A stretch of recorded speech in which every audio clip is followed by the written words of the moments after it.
Breaking news. ఆంధ్రప్రదేశ్లో మరో ప్రతిష్టాత్మక కేంద్ర సంస్థ ఏర్పాటు కానుంది. బాబా అటామిక్ రీసెర్చ్ సెంటర్ అనకాపల్లి జిల్లాకు రానుంది. 3000 ఎకరాల్లో బార్క్ క్యాంపస్ ఏర్పాట్లు చేయనున్నట్లు అధికార వర్గాలు తెలిపారు. ఈ మేరకు భూమి కేటాయించాలంటూ బార్క్ ప్రతినిధులు ప్రభుత్వాన్ని కోరారు. ఇక దీనికి సంబంధించి మరింత సమాచారం మా స్పెషల్ కరెస్పాండెంట్ దుర్గాప్రసాద్ అందిస్తారు. Right, good afternoon Durgaprasad. ఇక ప్రతిష్టాత్మక కేంద్ర సంస్థ ఏర్పాటు కానున్నట్లు తెలుస్తోంది ఆంధ్రప్రదేశ్లో. దీనికి సంబంధించి మీరేమంటారు? Good evening Raj Kumar. ఏదైతే కూటమి ప్రభుత్వం అధికారానికి వచ్చిన తర్వాత కేంద్ర సహాయంతో ఎన్డీఏ కూటమిలు ఉన్నాయి.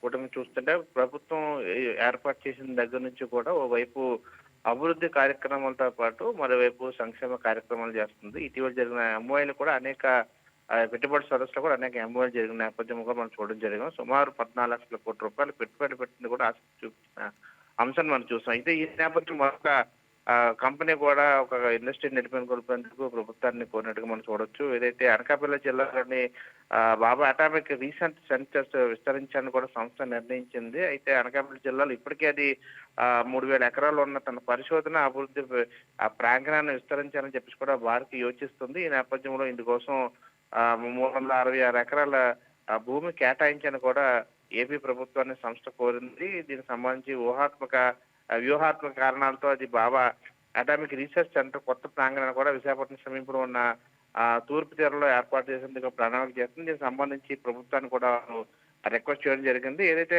ప్రభుత్వం కూడా దాని పట్ల సానుకూలంగా ఉన్నట్టు మనకి సమాచారం ఉంటుంది. త్వరలోనే అది ప్రారంభమయ్యే విస్తరించి ఏదైతే దానికి సంబంధించి ఉపయోగాలు ఏంటంటారు? ఏదైతే స్టూడెంట్ కి ప్రధానంగా ఉపయోగం ఉంది. ప్రధానంగా పరిశోధన సంబంధించి ఏదైతే ఆ టెక్నికల్ సంబంధించి డెవలప్మెంట్ ఉందో దానికి సంబంధించి ఆ పరిశోధన అభివృద్ధి ప్రాంగణాన్ని విస్తరించే ప్రణాళిక చేస్తుంది ఈ బాబా అటామిక్స్ రీసెర్చ్ సెంటర్. దీనిలో అనేక పరిశోధనలు ఇప్పటివరకు జరుగుతూ ఉన్నాయి. బాబా అటామిక్స్ అనేది కూడా చాలా ఫేమస్, చాలా అభివృద్ధి చెందిన సంస్థ. దీని నేపథ్యంలో మరింత ఉద్యోగ అవకాశాలు కూడా యువతకు కల్పించే అవకాశాలు పుష్పంగా ఉన్నాయి. Raj Kumar. Okay, right Durgaprasad, thank you. Hi viewers, ఈ వీడియో మీకు నచ్చినట్లయితే లైక్ కొట్టి షేర్ చేసి వైకే టీవీని సబ్స్క్రైబ్ చేసుకోండి.